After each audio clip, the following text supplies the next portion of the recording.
आपका स्वागत है आज की कहानी चांदनी रात के डायन। और मैं रवि कुमार। चलो मैं शुरू करता हूँ आज की एक नई डरावनी सी भूतिया कहानी। आपने हमारे YouTube चैनल को अभी तक सब्सक्राइब नहीं किया तो फटाफट कर लो। और चलो शुरू करता हूँ बिना देरी के। ये कहानी एक ऐसे गांव पे है जो गांव साल में एक दिन डर के अपने घर में बंद हो जाते हैं। इस दिन क्या होता था उस गांव में, जो पूरा गांव डर के खौफ में थरथराता रहता था। तो चलो मैं बताता हूँ। उस गांव में 30 साल पहले जो हादसा सबको दहला के रख देता है, उसी हादसे के कारण सब डर चुके थे। और साल के एक दिन वही आहट सबके दरवाजे के पास खड़ी होती है। उसका कारण ये था कि माना जाता है जो 20 साल पहले एक लड़की ने छत पर से खुदकुशी कर ली थी, वही लड़की साल के एक दिन सभी के घर के द्वार पे आती है और सभी को मार देती है। लेकिन बचता वही है जो अपने दरवाजे को खोलता नहीं। जिसने भी दरवाजे को खोल दिया वो मरना तय रहता है। इसी कारण गांव वाले डर के रहते हैं। और जो पुरुष थे वो अपने घर से उस रात को बाहर नहीं निकलते। पता नहीं किस लड़की के गाने की आवाज़ रात को 12 बजे सुनाई देती है। वो पुरुष लोगों को इतनी मोहित कर देती है कि वो खींचे उस संगीत की ओर खींचे आ जाते हैं। परंतु इसलिए सभी ने एक उपाय लगाया कि कैसे भी हमें इस चुड़ैल से बचना ही होगा। और तभी पूरे गांव वालों ने एक बाबा को बुलाया और बोला, बाबा इस चुड़ैल से बचने का कोई तरीका बताओ। तो बाबा ने बताया, एक ही रास्ता है कि अपने घर के बाहर लिखना, ओ चुड़ैल कल आना। इसी कारण इस सिलसिले को अब यहीं पे ख़त्म करना पड़ा था। लेकिन ये सिलसिला शुरुआत हमेशा से रहा था और अभी तक चल ही रहा था। तो चलो आगे की कहानी बताता हूँ। करण शहर में पढ़ता था और वो अपने गांव 10 साल पे एक बार आता था। आज करण 20 साल का हो चुका था और वो अपने गांव दूसरी बार आ रहा था। जब वो गांव पहुंचता है तो देखता है कि पूरा गांव सन्नाटा पड़ चुका था। लग रहा था कि गांव में कोई रहता ही नहीं। करण सीधे अपने घर की ओर आता है, पर उसको अपना घर ही नहीं मिल रहा था, क्योंकि गांव में भी वृद्धि होती जा रही थी। उसे पता ही नहीं था कि मेरा घर कौन सा है। तभी उधर से एक लड़का दौड़ा हुआ आता है और करण उससे पूछता है कि क्या तुम शंकर अंकल का घर बता सकते हो। तभी वो बच्चा बोलता है, हाँ, आगे से दाएं मुड़ जाना वही है। और करण जाने लगता है और वो अपने घर पहुंच जाता है।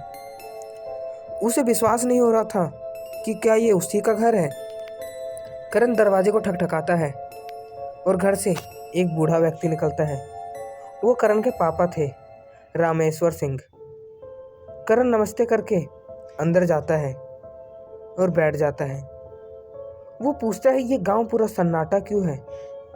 उसके पापा बताते हैं कि तुम्हें क्या टेंशन, तुम आए हो, 5 दिन बाद फिर चले जाओगे, तुम इतना टेंशन क्यों ले रहे हो।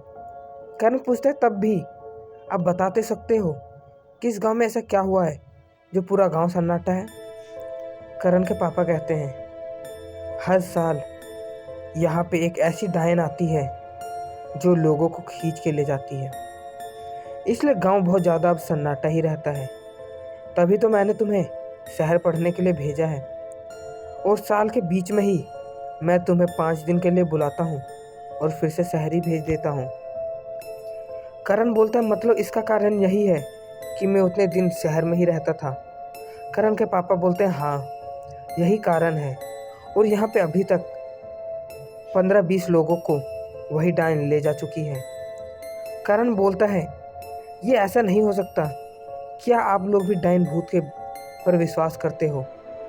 लेकिन क्या पता था करण को कि आने वाला वक्त उसे भी मजबूर कर देगा इस बातें को विश्वास करने के लिए। करण बोलता है, अब मैं नहीं कहीं जाऊंगा, मुझे भी देखना है ऐसी कौन सी डायन है जो सभी लोगों को खींच के ले जाती है। करण के पापा उसे डांट लगाते हैं और बोलते हैं, तुम काम से काम रखो, तुम्हें ज़्यादा स्टाइल दिखाने की ज़रूरत नहीं है। और करण अपने रूम में चला जाता है। इसी के साथ अगले दिन का वीडियो बताया जाता है। करण उठता है और वो अपने खिड़की से बाहर देख रहा होता है। वो देखता है कि जंगलों की ओर से किसी प्रकार का धुआं आ रहा है। करण तभी अपने पापा को आवाज़ लगाता है, बोलता है, ऐसा पॉल्यूशन जैसा क्या है? तो करण के पापा बताते हैं, ये पॉल्यूशन नहीं है। हर सुबह को 6 बजे से सुबह के 7 बजे तक ऐसा ही धुआं आता है पूरे जंगलों की ओर से, और जो भी इस धुएं के अंदर जाता है वो पता नहीं कहाँ गायब हो जाता है। करण बोलता है, क्या ये अफवाह आप लोगों ने फैला रखी है? ऐसा थोड़ी ना होता होगा। करण के पापा बोलते, होता तो है, अब तुम मानो या ना मानो। और उसके पापा चले जाते हैं। करण उसी धुएं की ओर देखा जाता है और सोचता है कि क्या सच में लोग वहाँ पे जाते हैं और गुम हो जाते हैं। करण सोचता है, मुझे जाना चाहिए, और वो तुरंत अच्छे से कपड़े पहनता है और उसी ओर जाने लगता है। तभी करण के पापा बोलते हैं, कहाँ जा रहे हो? करण बोलता है, इधर ही पूरे गांव देखने जा रहा हूँ। उसके पापा बोलते हैं, अंदर चलो, 2 घंटे बाद जाना। करण उनकी बात सुन लेता है और वो कमरे के अंदर आ जाता है। लेकिन करण के मन के अंदर ये चल ही रहा था कि ऐसे कैसे हो सकता है, जो ये पॉल्यूशन है उसके अंदर लोग गायब हो जाते हैं। तभी जोरों की चीख पूरे गांव में सुनाई देती है और करण के पापा दौड़ के बाहर निकलते हैं और उसके पीछे करण। गांव वाले भी बाहर निकल चुके थे अपने घर से और सब बात करने लगते हैं, ये किसकी चीख थी? ये किसकी चीख थी? बहुत दिनों के बाद सुनाई दी है। तभी एक घर से एक औरत निकलती है और वो कहती है, ये तो मेरे पति की चीख लग रही थी। गांव वाले कहते हैं, रुको, अभी जंगलों के अंदर नहीं जाना है, रुक जाओ थोड़ा, आधा घंटा, उसके बाद ये हट जाएगा, उसके बाद हम जाएंगे। करण कहता है, पागल हो गए हो क्या? एक आदमी की जान के खतरे है और आप लोग यहाँ पे एक आधे घंटे का इंतजार करोगे? चलो जंगल के अंदर। तभी करण के पापा उसे जोर की एक खींच के गाल पे चमाट मारते हैं और कहते हैं, तुम नए हो, चुपचाप रहा करो, बड़े लोग बात कर रहे हैं तो। करण गुस्से से अपने रूम में चला जाता है। उसे तो उस बात की चिंता नहीं थी कि उसके पापा ने उसे गाल पे चाटा मारा, पर इस बात का चिंता उसे सताया जा रहा था कि जंगल में जाने से सब डरते क्यों हैं। करण ने सोचा, रात होने देता हूँ, उसके बाद मैं जाके देखूंगा कि ऐसा क्या है जंगल में जो लोग जंगल में जाने से डरते हैं। रात के 8 बजता है। तब करण धीरे धीरे अपने घर से निकल जाता है और जैसे वो निकलने जाता है तब तक देखता है कि दरवाजे पे ताला लगा हुआ है। उसे समझ नहीं आता कि अंदर से ताला क्यों लगाया है। तो करण फिर से अपने रूम में जाता है और खिड़की से नीचे कूद जाता है और वो अब जंगलों की ओर जाने लगता है। जंगल में एंट्री करने ही वाला था, तभी जंगल से पता नहीं किसी की रोने की आवाज़ सुनाई दे रही थी। करण डर जाता है कि ये आवाज़ किसकी हो सकती है और करण उस आवाज़ का पीछा करने लगता है। जब वो उस आवाज़ का पीछा करते ही जा रहा था तो उसने देखा कि एक पेड़ के नीचे एक सफ़ेद रंग की साड़ी पहने एक औरत बैठी थी और वो धीरे धीरे रो रही थी। करण पूछता, कौन हो? पर वो लड़की कुछ जवाब नहीं दे रही थी और बस वो रोई जा रही थी। करण धीरे धीरे हिम्मत करते हुए उसके आगे जाता है और उसके चेहरे को देखने का प्रयास करता है और जब देखता है तो उसके चेहरे पर 15-20 नाखून लगे थे। उसकी आँख पूरी लाल और वो बस रोई जा रही थी। करण उसे जैसे देखता है वैसे वो गिर जाता है और अपने जान को बचा के वो वहाँ से भागने लगता है। वो घर आता है तो अब खिड़की के पास कैसे चढ़ता। वो दरवाजे जोर जोर से ठकठकाने लगता है। बोलता है, पापा खोलो, दरवाज़ा खोलो। उसके पापा दरवाजे को खोलते हैं और बोलते हैं, तुम घर से बाहर कैसे निकले। वो बताता है कि खिड़की से। उसके पापा उस पर बहुत ज़्यादा गुस्सा करते हैं और बोलते हैं, कमरे में जाओ। और जब वो ताला लगा के फिर से आते हैं, तब तक देखते हैं कि करण पूरा डरा हुआ था। और उसके पापा पूछते हैं, क्या हुआ, बताओ क्या हुआ। तो करण बताता है कि जब मैं जंगलों के अंदर जा रहा था तो मैंने देखा कि एक सफ़ेद रंग की साड़ी पहने हुए एक स्त्री वहाँ पे बैठी हुई थी और वो रो रही थी। मैंने उसके सामने जाने का प्रयास किया तो मैंने देखा कि उसकी आंखें पूरे लाल थी और उसके मुंह में खून लगा हुआ था और वो बस रोई जा रही थी। उसके पापा बोलते, तुम्हें जाने की क्या ज़रूरत थी वहाँ पे, मैंने मना किया था तुम्हें, क्यों गए। तो करण पूछता है, वो कौन है, बताओ तो उसके पापा बताते हैं, वो कोई भूत नहीं है, वो गांव की ही एक औरत थी जिसके पति पहले ही मर चुका था। वो औरत जंगलों में लकड़ियाँ बीनने गई थी और वो लकड़ियाँ लेके ही आ रही थी। तभी वो धुआं फिर से निकलने लगा और वो औरत उसी धुएं के अंदर फंस गई। और जब धुआं ख़त्म हुआ और हम उसे देखने गए तो वो औरत पूरी तरह पागल हो चुकी थी। और ये एक नहीं, जंगलों में ऐसे 15-20 लोग और भटक रहे हैं। करण इस बात को सुन कर के चौंक जाता है कि जंगलों में भी लोग भटक रहे हैं और वो भी पागल होके। करण को तो और अब मन हो चुका था कि मुझे पता लगाना ही पड़ेगा कि ये क्या कारण है जो लोग जंगलों में जा कर के पागल हो जाते हैं। करण ने इस बार अपने गले में भगवान का माला और बजरंग बली की डायरी जो हनुमान चालीसा थी उसे लेकर के करण निकल जाता है और वो जंगलों में जाने लगता है। और जैसे जाता है आगे तो फिर से वही औरत वहीं पे बैठी हुई होती है। करण उसके पीछे पीछे छुप छुप के जाता है और आगे के पेड़ के दौरान वो आगे निकल जाता है। वो पीछे मुड़ के देखता है तो वो औरत पीछे नहीं थी। वो कहाँ गई।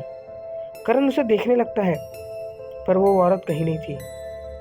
करण थोड़ा आगे जाता है और वो तब तक देखता है कि एक और आदमी आगे खड़ा हुआ होता है। करण समझ जाता है कि ये वही पागल के ग्रुप वाले होंगे जो इस जंगल में आके पागल हो गए। करण ऐसे जंगलों में घूमने लगता है और घूमते घूमते उसे लगभग में अभी तक 5 लोग मिल चुके थे। उसमें से एक छोटी सी बच्ची थी। करण को बहुत अफसोस होता है कि एक इतनी छोटी सी बच्ची, इसका क्या कसूर था जो ये यहाँ पे आके पागल हो गई। करण को तो अब पूरा पता लगाने की इच्छा हो ही चुकी थी। करण ढूंढने लगता है कि कोई भी सुराग मिले तो बहुत अच्छा हो।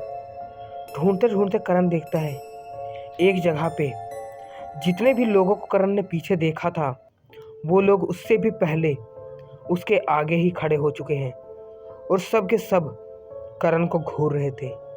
सभी के आंख लाल थे, सभी के मुंह पे खून लगा था और सभी बस रोए जा रहे थे। करण बोलता, साइड हो जाओ, तुम मेरे आगे क्यों खड़े हो। वो लोग बस रोए जा रहे थे। करण के मन में हल्का सा घबराहट हो रहा था। करण अपनी डायरी को निकालता है और हनुमान चालीसा पढ़ने लगता है। वो लोग चीखने लगते हैं और रोने लगते हैं और वहाँ से भागने लगते हैं। करण को इतना ज़रूर पता था कि जब तक मेरे पास हनुमान चालीसा है तब तक ये भूत मेरा कुछ बिगाड़ नहीं पाएंगे। और करण जंगलों के अंदर और जाने लगता है। उसको हनुमान चालीसा तो पूरी आती थी, बस बुक अपने पास भगवान के तौर पे रखा था। और करण आगे जाने लगता है। तभी वहाँ पे जंगलों में एक छोटी सी नदी देखता है, जिस नदी में जब ध्यान से देखने पे पता लगता है जैसे लग रहा था हजारों लोगों की हाथ उस नदी से निकल रहे हैं। करण उसे देख करके चौंक जाता है और करण उस नदी की ओर धीरे धीरे आने लगता है। करण देखता है जैसे वो आगे आता है तभी करण एक पत्थर से टच होकर नीचे गिर जाता है। और जब वो उस नदी की ओर फिर से उठ के देखता है तो किसी प्रकार का हाथ वहां पे नहीं दिख रहा था। करण सोचता हो सकता है ये मेरा भ्रम हो, और करण उठ के फिर से जाने लगता है। तभी पूरे जंगलों के चारों ओर से किसी के रोने की आवाज़ आने लगती है। करण चारों ओर मुड़ के देखता है पर वहाँ पे कोई नहीं था। तो ये रोने की आवाज़ किसकी थी? करण फिर थोड़ा आगे जाता है, तब भी ये रोने की आवाज़ कम नहीं होती। धीरे धीरे करते करते 15-20 लोगों के रोने की आवाज़ पूरे जंगलों में गूंजने लगती है। करण के कानों में दर्द होने लगता है। करण अपने हाथों से अपने कान को बंद करता है। तब भी ये आवाज़ उसके कानों में गूंजते जा रही थी और तब तक उसके कान से धीरे धीरे खून निकलने लगता है। करण अपनी डायरी को फिर निकालता है और पढ़ने लगता है जोर जोर से हनुमान चालीसा। तभी उधर से आवाज़, सब चीखने लगते हैं, सब रोने लगते हैं और धीरे धीरे करते करते वो आवाज़ ख़त्म हो जाती है। करण समझ चुका था अब उसे पूरा हमेशा हनुमान चालीसा पढ़ना ही पड़ेगा। वो पढ़ने लगता है हनुमान चालीसा। वो चुप थोड़ा सा भी नहीं होता और वो ढूंढने लगता है वो सुराग जहाँ पे इन लोगों का पागलपन शुरू हुआ था। जंगलों में वो थोड़े सा आगे फिर गया तो देखा 15-20 लोग पेड़ पे उल्टा लटके हुए थे। करण उन्हें देख कर डर जाता है और करण पीछे भागने लगता है। करण सोचता है ये कैसे हो सकता है, क्या हो रहा है मेरे साथ। तभी करण देखता है कि पता नहीं एक जगह पे मिट्टी लग रही थी कि ताज़ा ताज़ा किसी ने खोड़ा है। करण वहाँ से मिट्टी थोड़ी थोड़ी हटाने लगता है और देखता है तो सेम टू सेम डुप्लीकेट करण का ही लग रहा था कि करण ही मर चुका है और उसी को किसी ने दफना दिया है। करण इस चीज़ को देख कर डर जाता है और वहाँ से भागने लगता है और वो भागते भागते जंगलों के बाहर निकल जाता है। वो जंगलों के बाहर निकलता ही है तब तक देखता है कि पूरे गांव वाले वहाँ पे खड़े थे और उसके पापा भी वहाँ पे खड़े थे। गांव वाले सीधे पूछते हैं तुम इस जंगल में क्यों गए थे? करण के पापा तो उसे सीधे चाटे मारने लगते हैं पर गांव वाले कहते हैं छोड़ दो, पहले से पूछो कि ये जंगल में क्यों गया था। करण बताता है मैं पता लगाने गया था कि क्या हुआ है जो यहाँ पे लोग पागल हो जाते हैं। तो वहाँ का जो मुखिया होता है वो करण के पापा को कहता है तुमने अपने बच्चे को अभी तक नहीं बताया कि क्या कारण है। तो मुखिया बताता है कि ध्यान से कान खोल के सुन लो, इस जंगल में जो भी गया है वापस नहीं आया और तुम आए हो, क्या गारंटी कि तुम भी धीरे धीरे करके अब पागल नहीं हो जाओगे। करण बोलता है मैं क्यों होऊंगा पागल, मैंने जंगलों में 5-6 लोगों को देखा जो वहाँ पे नीचे खड़े थे और 5-6 लोग पेड़ के ऊपर लटके हुए थे, उसमें से एक बच्ची भी थी। गांव का मुखिया रोने लगता है और वो कहता है बच्ची भी थी? करण कहता है हाँ, लेकिन आप क्यों रो रहे हो? मुखिया कहता है वो मेरी ही बेटी थी, वो अपने बॉल को लेने के लिए जंगलों के अंदर गई थी और उस दिन से वो कभी दिखाई नहीं दी। और मुखिया रोने लगता है। करण पूछता है क्या कारण है, आप शुरू से बताइए जो इस गांव में ऐसी दुर्घटना हो रही है। मुखिया बताता है गांव में एक ऐसा दिन आता है जिस दिन पूरा चांद छुप जाता है। उसी रात को एक स्त्री जंगलों के अंदर से आती है और वो हर घर के बाहर गेट को बजाती है। जो भी व्यक्ति गेट से बाहर निकल जाता है वो उसे पता नहीं कहाँ ले जाती है और वो अगले दिन जंगलों के अंदर पागल होकर भटकता रहता है। करण कहता है ऐसे कैसे हो सकता है, पर मुखिया बताता है हुआ है। एक दिन गांव वालों ने सोचा कि हम किसी के छत पर से उस स्त्री को देख रहेंगे, पर जो 5 लोग गांव वाले थे स्त्री उसे भी ले गई थी। उस दिन से सब समझ गए कि स्त्री को आते जाते देख लिया तो वो बचता नहीं था। जिसने दरवाजे को खोल दिया वो भी बचता नहीं था और जिसने उसकी आवाज़ को सुन लिया वो भी बचता नहीं था, क्योंकि जितने भी पुरुष उसकी आवाज़ को सुनते हैं वो पता नहीं उसकी आवाज़ में मोहित हो जाते हैं और वो अपने दरवाजे को खोल करके उसकी ओर खींचे आते हैं। लेकिन जब उसके नज़र खुलता है तब तक वो स्त्री उसे अपने वश में कर चुकी होती है और वो अपने साथ ले जाती है। करण इस बात को सुन करके हक्का बक्का हो जाता है कि अब इस गांव को कैसे बचाया जाए। पूछता है तो इसका कोई भी रास्ता नहीं है। मुखिया कहता है रास्ता तो है पर किसी अपनी जिंदगी प्यारी नहीं, क्योंकि इस गांव में एक ऐसे त्रिशूल गड़ी हुई है। उस त्रिशूल को निकाल करके उसी चांदनी रात को जंगल के अंदर जाना होगा और स्त्री का जो जगह है उसे ढूंढ करके उसकी हड्डी को वहीं पे जलाना होगा। तभी इसका लास्ट रास्ता है, वरना कोई भी उपाय नहीं जो स्त्री को यहाँ से हटा सके। करण कहता है तो ऐसे क्यों नहीं करते, मैं करूँगा, मैं बचाऊँगा गांव को। गांव वाले कहते हैं त्रिशूल अभी तक मिली नहीं। करण कहता है गांव का बीचों बीच कहाँ है, त्रिशूल गांव में ही कहीं होगी, ढूंढना शुरू करो। गांव वाले खुदाई करना शुरू कर देते हैं और चारों ओर और गांव के बीच में खुदाई होने लगता है और गांव के बीचों बीच में ही त्रिशूल गड़ी मिलती है। गांव वाले कहते हैं इस त्रिशूल को ढूंढने के लिए हमने कई साल लगा दिए पर त्रिशूल मिली नहीं थी। हम थक के फिर छोड़ देते हैं, पर तुमने एक बार में त्रिशूल का पता कैसे लगा लिया कि त्रिशूल बीच में ही होगी। करण कहता है मुझे भी नहीं पता, ये बात मेरे मुंह से अपने आप निकल गई। गांव वाले को कुछ समझ नहीं आ रहा था कि करण कैसे समझ सकता है कि त्रिशूल गांव के बीचों बीच थी। करण कहता है कब है वो दिन जब उस स्त्री को मारना है। गांव वाले बताते हैं कि गांव में 5 साल पहले एक और लड़का आया था, वो भी स्त्री को मारने के लिए ऐसा ही बात कर रहा था, पर त्रिशूल मिली नहीं थी। वो बिना त्रिशूल के सोच रहा था मैं जाऊं और उसकी हड्डी को जला दूं, क्योंकि जो उसका गुफा है साल के उसी रात चांदनी रात को खुलती है। उसके पहले उसके गुफा कहीं भी पता नहीं लगता और वो लड़का गया भी था, परंतु उसकी मौत रास्ते में ही हो गई थी। अब तुम सोच लेना कि क्या तुम कर पाओगे, और इसमें तुम्हारी जान भी जा सकती है। करण बोलता है मुझे परवाह नहीं कि मेरी जान जाए या ना जाए, मुझे इतना परवाह है कि मुझे गांव वालों को बचाना है।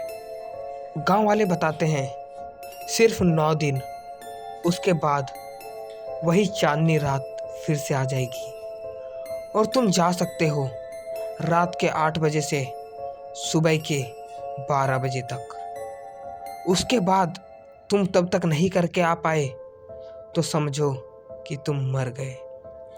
करण कहता है मुझे बस 2 घंटे की मोहलत चाहिए, मैं उस डायन का पता लगा लूँगा और मैं उसे मार दूँगा।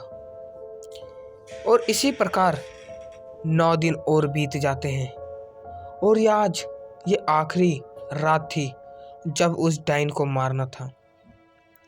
पूरा गांव सुनसान था और जो गांव के बड़े बड़े मुखिया लोग थे वो करण के ही घर में थे। वो बोलते हैं जाओ करण, त्रिशूल लो और जाओ। करण ने बोला नहीं, मुझे एक चीज़ और लेनी है, जो मेरी बजरंगबली की बुक है, क्योंकि मैं बजरंगबली का बहुत बड़ा भक्त हूँ और मेरे भगवान मुझे कुछ होने नहीं देंगे। वो अपने रूम में जाता है और बजरंगबली का बुक लेके आ जाता है और वो त्रिशूल को लेकर के जंगलों के अंदर चला जाता है। तभी उस जंगलों से किसी के चलने की आवाज़ आती है और पायल की झनकार। करण पेड़ के पीछे छुप जाता है और देखने लगता है ये कौन है। वो देखता है कि एक औरत नीले रंग के साड़ी में गांव की ओर आ रही थी। करण समझ गया ये वही स्त्री है जो लोगों को ले जाती है। वो स्त्री आगे चली जाती है, पर इस बार करण को वो नहीं ले गई, क्योंकि करण के हाथ में त्रिशूल थी। और जब तक उसके हाथ पे त्रिशूल रहेगी तब तक डायन को पता नहीं लगेगा कि करण जंगलों में गया भी था कि नहीं। करण जाने लगता है और ढूंढने लगता है कि उसका गुफा कहाँ होगा। तब तक वो देखता है कि आगे 5 लोग खड़े थे और वो रोए जा रहे थे। करण समझ गया ये लोग यहाँ पे हैं तो गुफा भी यहीं कहीं होगी। करण आगे जाता है और देखता है तो जितने भी गांव के लोग गायब हुए थे और पागल हो गए थे, वो 20 के 20 लोग वहीं पे बैठे हुए थे और बस रोए जा रहे थे। और करण उनके बीच में आके जैसे देखता है तो गुफा उसी जमीन के नीचे थी जिसके ऊपर वो लोग बैठे हुए हैं। करण को अब इस गुफे में जाना था, पर वो लोग जाने देंगे तब ना। करण अपनी डायरी को खोलता है और बजरंग बली की मंत्र को पढ़ने लगता है। जय हनुमान ज्ञान गुण सागर, जय कपीस तिहु लोक उजागर। इस बात को सुन करके पूरे डायन जो उन लोगों को पागल कर चुके थे, वो लोग वहाँ से चीख के चिल्ला के भागने लगते हैं। और वो लोग इतना दूर भाग जाते हैं कि करण अब गुफे के अंदर जा सकता था। परंतु उस जंगल में ये कौन सी चीख थी जो करण की ओर आ रही थी। करण समझ चुका था कि डायन को अब पता लग चुका है कि करण जंगलों के अंदर है। पर कैसे? करण के हाथ में तो त्रिशूल पहले से थी। लेकिन करण को याद आता है कि 2 सेकंड के लिए त्रिशूल उसके हाथ से गिर चुकी थी और उसी समय डायन को उसका अनुभव हो चुका था कि करण जंगलों के अंदर आ चुका है। डायन उसकी ओर आई जा रही थी और करण उस गुफे के अंदर घुस चुका था। गुफे के अंदर इतनी गंद बदबू आ रही थी कि करण को वहाँ उल्टी हो रही थी। करण देखता है तो वहाँ पे करण को कुछ नहीं दिख रहा था। वो गुफा इतना बड़ा था कि लग रहा था गुफा पूरे गांव के अंदर ही अंदर फैला हुआ है। करण देखता है और चलते जाता है धीरे धीरे, तो पूरा बदबू उस गुफे में फैल चुकी थी। करण थोड़ा थोड़ा धीरे धीरे कदम को आगे बढ़ाया जा रहा था और गंदी सी कीचड़ उसके पैर में लग रही थी। तभी उसे पता लगता है कि उसके पैर के नीचे किसी की हड्डी आ चुकी है। करण को लगता है यही उस स्त्री की हड्डी है और करण को यह बात पूरा सही लगता है। वो हड्डी उसी डायन की थी, उसी स्त्री की थी जो पूरे गांव वालों को मारने पे लगी थी। करण उस पे मिट्टी का तेल छिड़कता है और माचिस मारने ही जाता है, तब तक डायन करण को धक्का दे देती है और करण दूर जाके गिरता है, क्योंकि करण के हाथ पे त्रिशूल नहीं थी। करण भूल के गलती से त्रिशूल को नीचे ही रख देता है। करण को इस बात का बहुत अफसोस होता है कि त्रिशूल उसने नीचे क्यों रखा। करण अपनी पैंट की जेब से उस डायरी को निकालता है और हनुमान चालीसा पढ़ने लगता है। वो डायन जोर जोर से चीखने लगती है, रोने लगती है। तब तक करण जाता है और त्रिशूल को पकड़ लेता है। डायन अब करण को छू भी नहीं सकती थी। करण तुरंत उसकी हड्डी पे माचिस जला देता है और उसकी हड्डी जलने लगती है। डायन तड़पने लगती है और चीखने लगती है और लास्ट में डायन राख बन के मर जाती है। करण सोचता है कि सब कुछ अब ठीक हो चुका है। करण जैसे उस गुफे से बाहर निकलता है तो देखता है गुफे के आगे 20 लोग जमीन पर पड़े हुए थे। करण डर के वहां से घर जाने लगता है। तभी उसमें से जो नीचे गिरे हुए थे उसमें से एक लड़की उठती है और बोलती है, भैया मैं कहाँ हूँ। करण समझ चुका था वो डायन समाप्त हो चुकी है और अब ये लोग भी ठीक हो चुके हैं। करण सभी लोगों को उठाता है और अपने गांव वापस आने लगता है। गांव वाले करण के इंतजार में होते हैं। गांव वाले वहीं पे खड़े थे और इधर से करण उन 20 लोगों को अपने साथ ले जा रहा था। गांव वाले जैसे उन लोगों को देखते हैं, सभी लोगों से गले मिल जाते हैं और फूट फूट कर रोने लगते हैं। सभी गांव वाले करण का धन्यवाद करते हैं कि करण बेटा, तुम नहीं होते तो हमारे गांव का रक्षा कौन करता। और इस गांव में अब करण की इज्जत बहुत बढ़ चुकी थी और ये गांव अब खुशी खुशी गांव मिलजुल कर रहने लगता है। उस दिन से इस डायन का खबर कहीं सुनाई नहीं देता और कहानी यहीं ख़त्म हो जाती।